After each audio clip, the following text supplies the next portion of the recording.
Outil indispensable à l'autonomisation de la femme, le financement d'activités génératrices de revenus peut être une réponse à la lutte contre la pauvreté. Quand la femme entreprend et qu'elle gagne de l'argent, c'est très bien pour la famille.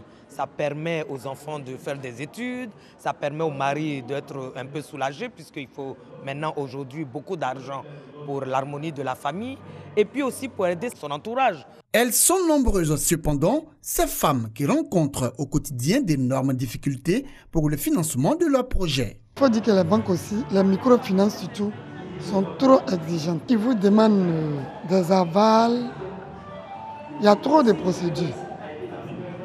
Même quand il y a un bon chiffre d'affaires, pour avoir le prêt, c'est un peu difficile. Comment obtenir un financement pour le développement d'une activité génératrice de revenus? Comment monter son business plan? C'est tout le sens de cette journée de l'entrepreneuriat à l'intention des femmes. Une plateforme d'échange et d'information pour renforcer la capacité des femmes dans l'entrepreneuriat afin qu'elles soient plus compétitives dans le monde des affaires. L'État ne peut pas tout faire, nous voulons appuyer l'État. Et donc pour cela, nous disons aux femmes, venez vers nous. Nous allons vous aider à constituer votre dossier. Nous allons à l'information partout où il y a des fonds, il y a des prêts et des subventions pour les femmes. Nous allons là-bas, nous prenons l'information, nous venons vers elles, nous constituons les dossiers et nous allons vers ces institutions-là financières pour obtenir ces fonds-là pour ces femmes-là. Et ensuite, nous faisons le suivi et l'encadrement pour permettre à ces femmes-là de pérenniser leur affaire et plus tard de demander même d'autres crédits pour s'agrandir. Au cours de cette journée, des rencontres B2B et des conférences, management et tutoring de la femme entrepreneur, l'un des thèmes développés au cours de cette journée. J'ai appris beaucoup de choses, injection d'affaires, comment gérer mon fonds de commerce. Ça m'a vraiment apporté beaucoup de choses. La journée de l'entrepreneuriat, une initiative du réseau des femmes africaines, organisation née en 2016 dont le but est de contribuer à l'amélioration des conditions de vie de la gente féminine.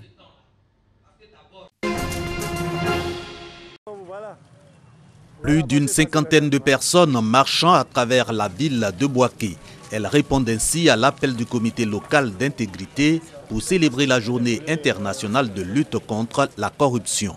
Une occasion pour cette section régionale de la Haute Autorité pour la bonne gouvernance de tirer la sonnette d'alarme. Selon elle, il s'agit du commerce, de l'éducation, de la santé, la sécurité, la justice. Ce mécanisme viendra en appoint aider nos populations désormais à les soustraire des nouvelles pratiques de la corruption.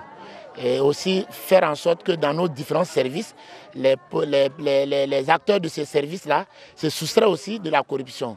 Destination de la marche contre la corruption dans le Béquet, la préfecture de Bouaké pour exhorter les autorités à davantage d'engagement dans la lutte contre ce phénomène. En réponse à cette épineuse question de la corruption, le comité local d'intégrité de la région de Béquet vous demande l'opérationnalisation de la plateforme anticorps de la région de Béquet dont vous êtes le président. La mise à disposition des instruments lui permettant de fonctionner normalement et sans entrave telles que arrêté préfectoral, note d'information, etc. Ceci pour son efficacité. En remettant cette motion aux représentants du préfet, la Haute Autorité pour la bonne gouvernance ne manque pas de signifier que la corruption entrave la croissance économique et le développement durable. Domicile des Ouattara au quartier Air France de Bouaké. Il est 14 h. Ces enfants devant la télévision regardent un dessin animé. Quand je reviens de l'école après mes devoirs, je regarde la télé. Comme dans les dessins animés, dans les documentaires jeux, journaux télévisés, les enfants trouvent pour leur compte. J'aime regarder les dessins animés et les jeux. Au total, la télévision se positionne de plus en plus comme un moyen d'éducation pour de nombreuses familles. Quel est donc l'apport de la télévision dans l'épanouissement des enfants? La télévision est un outil socialisateur très important pour l'enfant dans la mesure où ça lui permet d'acquérir un certain nombre de normes et de valeurs propres à sa société pour qu'il soit totalement intégré. Et la télévision permet également de donner une culture générale à l'enfant. La télévision peut devenir néfaste parce que chaque programme est orienté vers une cible précise. Alors là, si on laisse un enfant à 23 h en train de regarder la télé, il est fort probable qu'il tombe sur des programmes qui ne lui sont pas destinés. Et bien sûr, ça peut créer des problèmes d'ordre psychologique. Tous les programmes ne sont pas conseillés aux enfants. Chez les Ouattara, on y veille. Lorsque devant certains programmes, on met moins de 10 ans ou 12 ans, donc j'y veille. Ceux qui n'ont pas l'âge ne peuvent pas regarder. Ou bien lorsque tout le monde est devant l'écran, on suit plus les programmes des tout-petits. Les jours ouvrables, au plus tard 18h30, il n'y a plus de télé. La télévision, moyen d'éducation, mais mal utilisée, elle devient un outil de pervertissement. Chaque parent doit donc veiller au suivi des programmes de télévision pour en tirer le meilleur profit pour ses enfants. Paroisse Saint-Uriel de la Riviera Faya dans la commune de Cocody. Dans ce temple de l'église du christianisme céleste dirigé par le suprême évangéliste Kobina Abraham, ce dimanche n'est pas un jour comme les autres. L'heure ici est à la fête de la moisson, jour choisi par les fidèles pour semer la bonne semence dans la maison de Dieu. Dieu a dit que, à cause de la souffrance qu'il a levé les enfants d'Israël dans la terre de souffrance. Donc chaque année, les enfants d'Israël doivent célébrer les moissons pour magnifier, pour glorifier Dieu. Ils ont bien fait que Dieu l'a fait pour faire lever les enfants d'Égypte de la souffrance. Donc c'est une cérémonie très très importante. Chaque année, on doit les célébrer dans l'église céleste. Honorer son Dieu en lui apportant une partie de ses biens. Ce principe tiré des livres de la Bible, comme Deutéronome dans son chapitre 26, est une sorte de reconnaissance à Dieu et une source de bénédiction pour tout enfant de Dieu. Eddie Moublin Jacob, chef du diocèse de l'église du christianisme céleste de Côte d'Ivoire, invité spécial de cette 4e édition de la fête de la moisson, salue l'initiative de la paroisse Saint-Uriel. La fin d'année arrive, il faut donner à Dieu pour que Dieu te donne la longévité pour l'année qui va finir, une longue vie, te donne maintenant le bonheur pour tout. Et à la fin des temps, il va écrire ton nom dans le ciel du paradis. Ce sera le rendez-vous, donner de recevoir. L'église du christianisme céleste est une église d'institution africaine fondée par le pasteur Joseph Ochofa le 29 septembre 1947 à Porto Novo au Bénin.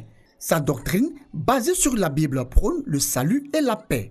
La paix, comme le thème retenu par les fidèles de la paroisse Saint-Uriel pour cette 4e édition de la fête de la moisson. À 7 ans, Abdallah vit cloué sur sa chaise. Il est incapable d'actionner lui-même les roues. Le petit garçon a été victime d'une mine dans l'ouest du Yémen en guerre. Nous étions réfugiés à l'est de la localité de Bait al-Faqih et nous sommes rentrés chez nous après le départ des combattants. 2 ou 3 jours plus tard, un engin a explosé à l'intérieur de notre habitation, blessant notre fils. Mohamed Hamed Ibrahim a lui aussi été touché par une mine. J'étais en mer pour pêcher. En revenant, je marchais aux côtés d'un ami, alors que mon frère suivait derrière. J'ai marché sur une mine qui a arraché ma jambe et m'a jeté par terre. Mon ami a couru pour informer mon père, qui est venu à mon secours. Mais, en s'approchant de moi, il a sauté sur une mine et a perdu la vie sous mes yeux. On est resté, lui et moi, un bon moment à terre.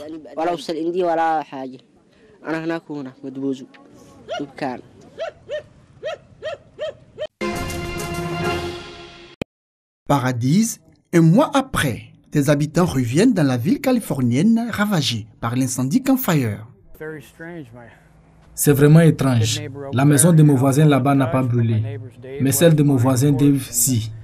Tout comme la mienne, bien sûr, et celle de Mark là-bas. La façon dont le feu se déplace, c'est vraiment étrange. Regardez cet abri, là-bas, ce garage intact. L'incendie a fait au moins 85 morts. D'abord, j'ai cru que ma maison aurait disparu, que tout le quartier serait anéanti. Mais 1 ou 2 jours après l'incendie, j'ai appris que ma maison était toujours debout. Je suis vraiment partagée. D'un côté, je suis heureuse d'avoir pu sauver des objets qui me sont chers. Mais en même temps, je savais que le reste de mon quartier et ma communauté avaient disparu.